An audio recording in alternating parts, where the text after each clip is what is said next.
Bapak, Ibu, saudara-saudari, adik-adik yang terkasih, berkah dalam, pada hari Senin tanggal 8 Juni 2020, kita dikuatkan oleh sabda Tuhan pada hari biasa pekan ke-10 ini.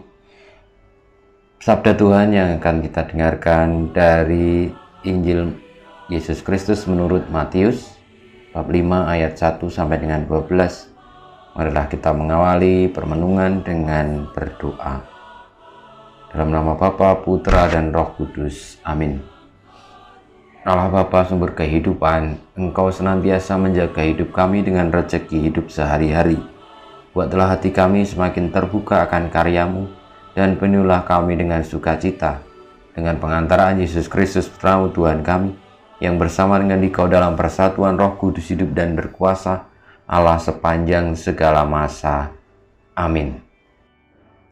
Bacaan Injil dari Injil Yesus Kristus menurut Matius bab 5 ayat 1 sampai dengan 12. Pada suatu hari Yesus naik ke atas bukit sebab melihat orang banyak. Setelah ia duduk, datanglah murid-muridnya kepadanya. Lalu Yesus mulai berbicara dan menyampaikan ajaran ini kepada mereka. Berbahagialah orang yang miskin di hadapan Allah, karena merekalah yang mempunyai kerajaan surga. Berbahagialah orang yang berduka cita, karena mereka akan dihibur. Berbahagialah orang yang lemah lembut, karena mereka akan memiliki bumi. Berbahagialah orang yang lapar dan haus akan kebenaran, karena mereka akan dipuaskan. Berbahagialah orang yang murah hati, karena mereka akan beroleh kemurahan. Berbahagialah orang yang suci hatinya, karena mereka akan melihat Allah. Berbahagialah orang yang membawa damai, karena mereka akan disebut anak-anak Allah. Berbahagialah orang yang dianiaya demi kebenaran, karena merekalah yang mempunyai kerajaan surga. Berbahagialah kalian, jika demi aku kalian dicela dan dianiaya, dan kepadamu difitnahkan segala yang jahat. Bersukacitalah dan bergembiralah, sebab besarlah ganjaranmu di surga, sebab para nabi sebelum kalian pun telah dianiaya. Inilah Injil Tuhan kita. Sabda-Mu sungguh mengagumkan. Bapak, Ibu, saudara-saudariku yang terkasih, sabda Tuhan Yesus ini tentu sangat relevan bagi hidup kita.